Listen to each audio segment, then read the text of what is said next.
somharao naudraya ishar nang manirikhan tun dinor notun pohore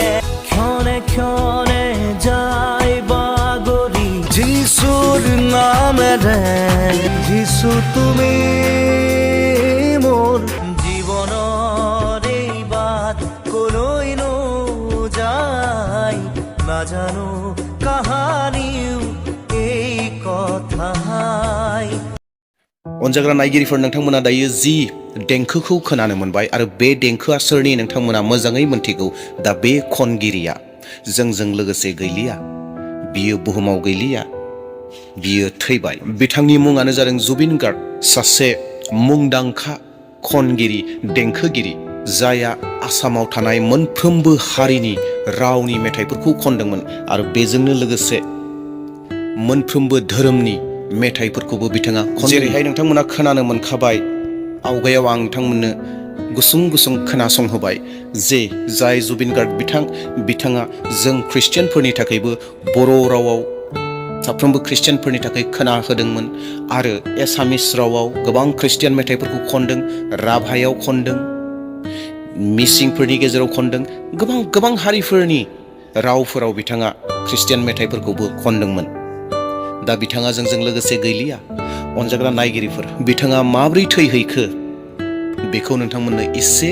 बुंनानै होनो नागिरदों बिनि उनाव जोङो बाइबेलनिफ्राय माखासे बाथ्राफोरखौ नायगोन दा बेयावखाय आंजों लोगोसे थाबाय थागोन जोबनायसिम भिडिअखौ नायगोन नोंथांमोना गोबां आशीर्बाद मोनगोन आरो गोबां बाथ्राफोरखौ बावनानै थानाय बाथ्राफोरखौ नोंथांमोना गोसोआव फैफिननो हागोन एबा लाबोफिननो हागोन अनजाग्रा नायगिरिफोर बोसोरफ्रोमबो बेबायदिनो माखासे फेस्टिवल माखासे प्रग्रामफोर बानायनाय जायो आरो बे प्रग्रामनि गेजेराव नर्थ इस्ट इन्डिया फेस्टिवल होननाय मोनसे बेबायदि फारिलाइ दङ प्रग्राम दङ जायखौ 2025 आव सिंगापुराव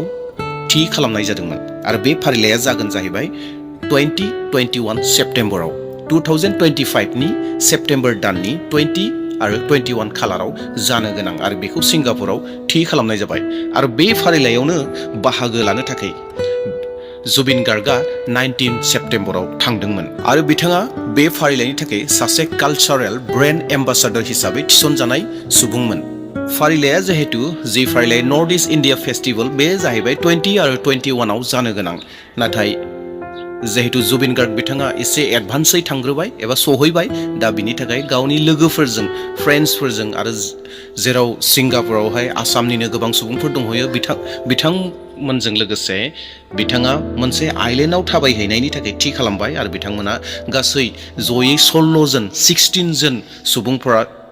खौसे जानानै बिथांमोना थाबायनो थाखाय ओंखारलांबाय आरो बे जाहैबाय लाजारास आइलेन्ड सिंगापुर होननाय मोनसे आइलेन्डआव बिथांमोना थांनो थि खालामबाय आरो बिथांमोना थांबाय बे लाजारास आइलेन्डखौ माबायदि नुयो नोंथांमोननो मोननैसो सावगारि दिन्थिनो हास्थायदों नोंथांमोना बेखौ नायग्रोदो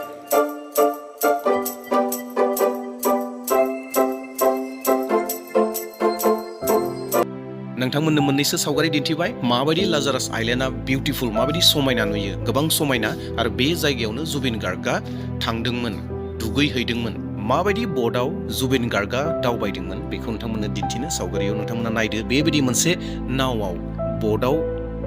जुबिन गार्गआ आइलेन्डसिम थांदोंमोन आरो बेयाव रंजाहैदोंमोन आरो जोबथा नोंथांमोननो मोनसे भिडिअ दिन्थिनो नागिरदों बे जाहैबाय जुबिन गार्गनि मोनसे जोबथा भिडिअ क्लिप होननानै बुंनो नांगोन बिनि उनावनो जुबिन गार्गआ गैलिया जुबिन गार्गआ बेयाव माबोरै दुगैदोंमोन बेखौ नोंथांमोना नुगोन नोंथांमोना बेखौ नायग्रोदो এটা ফূৰ্তিৰ সময় সকলো গৈছে ইয়াৰ পূৰ্বলৈকে আমি যেটো ভিডিঅ আপোনালোকক দেখুৱাই আছিলো এইখিনি সময়ছোৱাৰ কিছু পূৰ্বৰ ভিডিঅটো য'ত মাজুলীৰ ৰজনী ছোৱালীৰ সেই গীতটি শুনা গৈছে বেকগ্ৰাউণ্ডত কথোপকথনখিনি অকণমান শুনক সকলোৱে ভিডিঅ কৰিছে যেহেতু লগত আছে জুবিন গাৰ্গ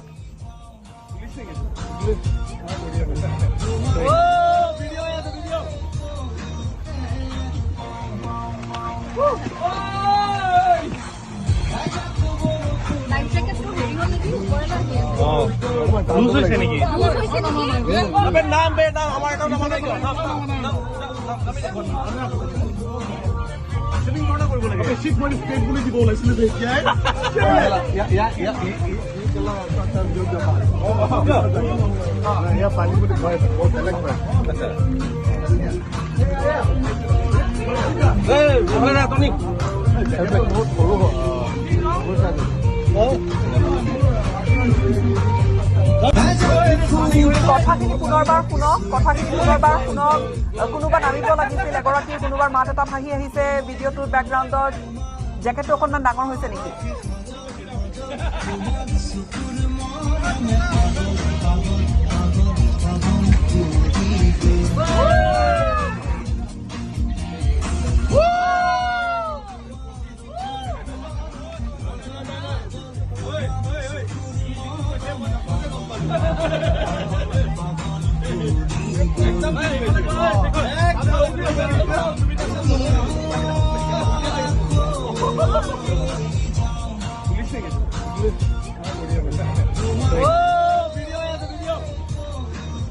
কোনোবাই ভিডিঅ' কৰি আছে।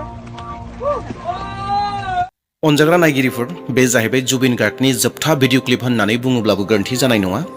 जेराव बिथाङा बारदों, दुगैदों, बेफोर गासैखौबो नोंथांमोना नुनो मोन्दों। बिथांनि जोबथा भिडिअ क्लिप। जेब्ला जुबिन गार्गआ दैयाव बारबाय, बिनि उनावनो जि समाव जुबिन गार्गआ दुगैबाय थादोंमोन एबा दैयाव सानस्रिबाय थादोंमोन, हरखाबैनो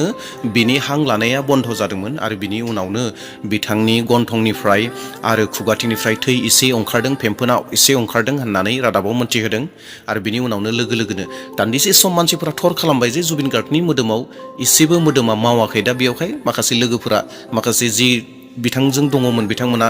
आदा जुबिन होननानै गाबज्रिदों आरो बेयाव जेबो राव हराखै। आरो बिनि उनावनो लोगो लोगोनो मानसिफोरा थांबाय आरो बिनि उनाव बेखौ हस्पिटालाव लानानै फैबाय आरो हस्पिटालाव गोबां चेकआप खालामबाय, नायबाय, गोबां ट्राइ खालामबाय। नाथाय ट्राइ खालामनायनि उनावबो जुबिन गार्गआ बासियासै। प्राय बेलासिनि 2:30 थैबाय होननानै हस्पिटालनिफ्राय इनफरमेसनखौ होबाय। सासे मुंदांखा खनगिरिमोन, बयनिबो गोसोआव मोनसे दुखुखौ होनानै गालांबाय। गोबां मानसिया गनायनानै लानो हायाखै। नोंथांमोना रादाबाव मोनथिदों जे जुबिना जे एथ' उन्दै बैसोआव 53 बैसो जेबो जायाखैमोन, थैनांगौनि बैसो जायाखैमोन, 53 बोसोर बैसोल'सो जादों होननानै गोबाङा बुंबाय जे जों गनायना लानो हानो नागिराखै होननानै। देट मिन्स गोबांनि गोसोआव मोनसे दुखुखौ गालांबाय। अनजाग्रा नायगिरिफोर,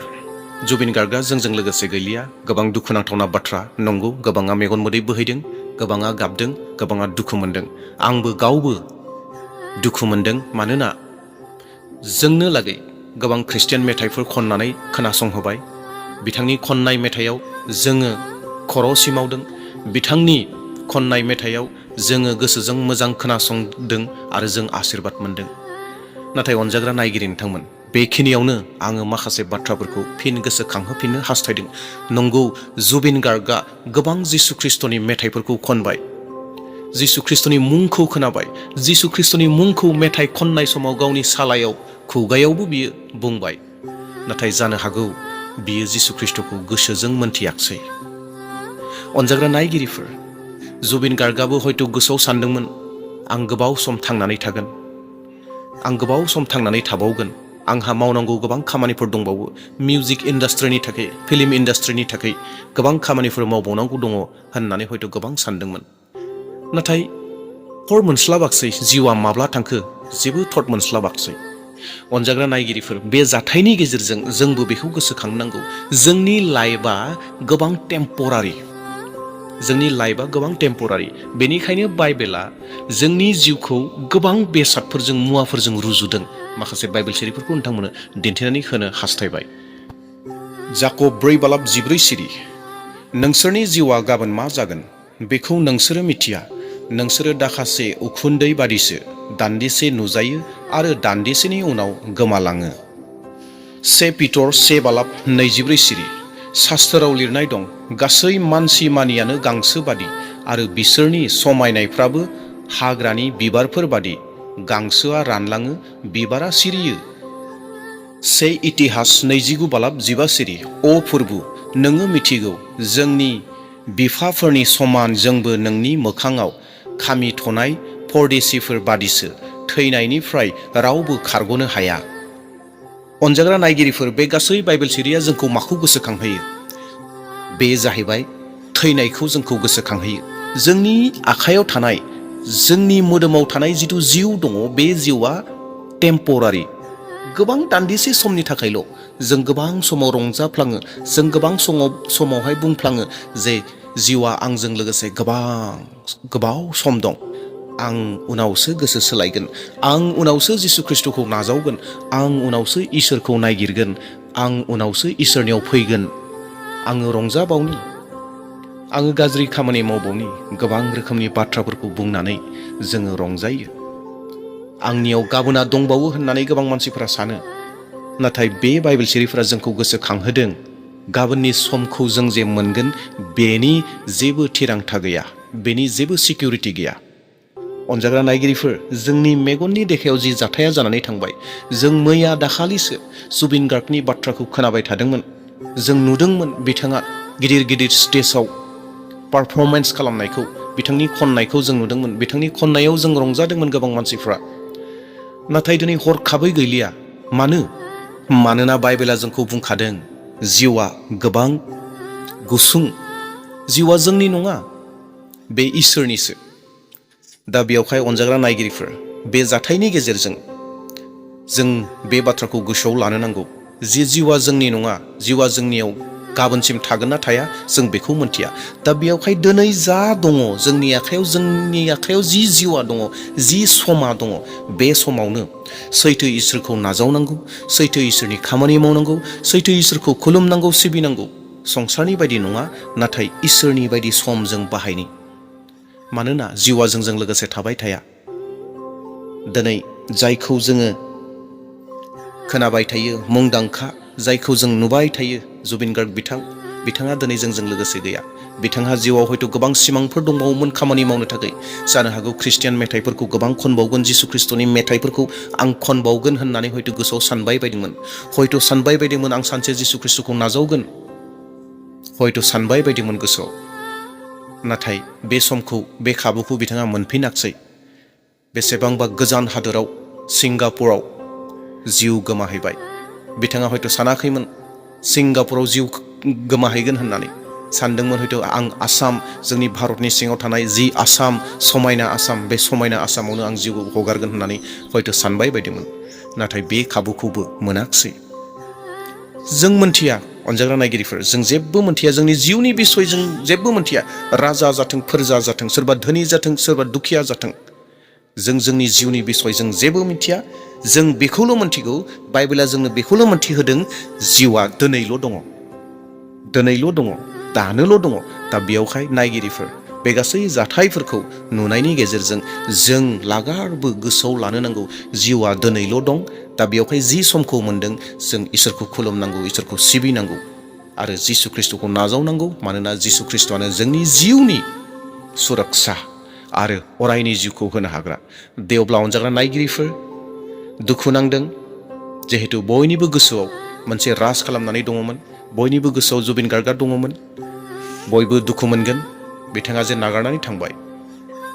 जेखि जादिया बे जाथायनि गेजेरजों जोङो बाइबेलनि बाथ्राखौ सोलोंनो मोनबाय इसोरनि गौरब प्रशंसा जाथोंसै दिनै भिडिअखौ बेसेयावनो दोनथ'नोसै आरो लोगोसे खावलायनो हास्थायदों सोरबा जुदि चेनेलाव गोदान फैदोंब्ला चेनेलखौ साबस्क्राइब खालामदो आरो मोनसे लाइक होदो आरो भिडिअखौ शेयार खालामदो दे अब्ला फैबाय थानाय समाव मोनसे गोदान भिडिअ लाबोसिगोन थेंक इउ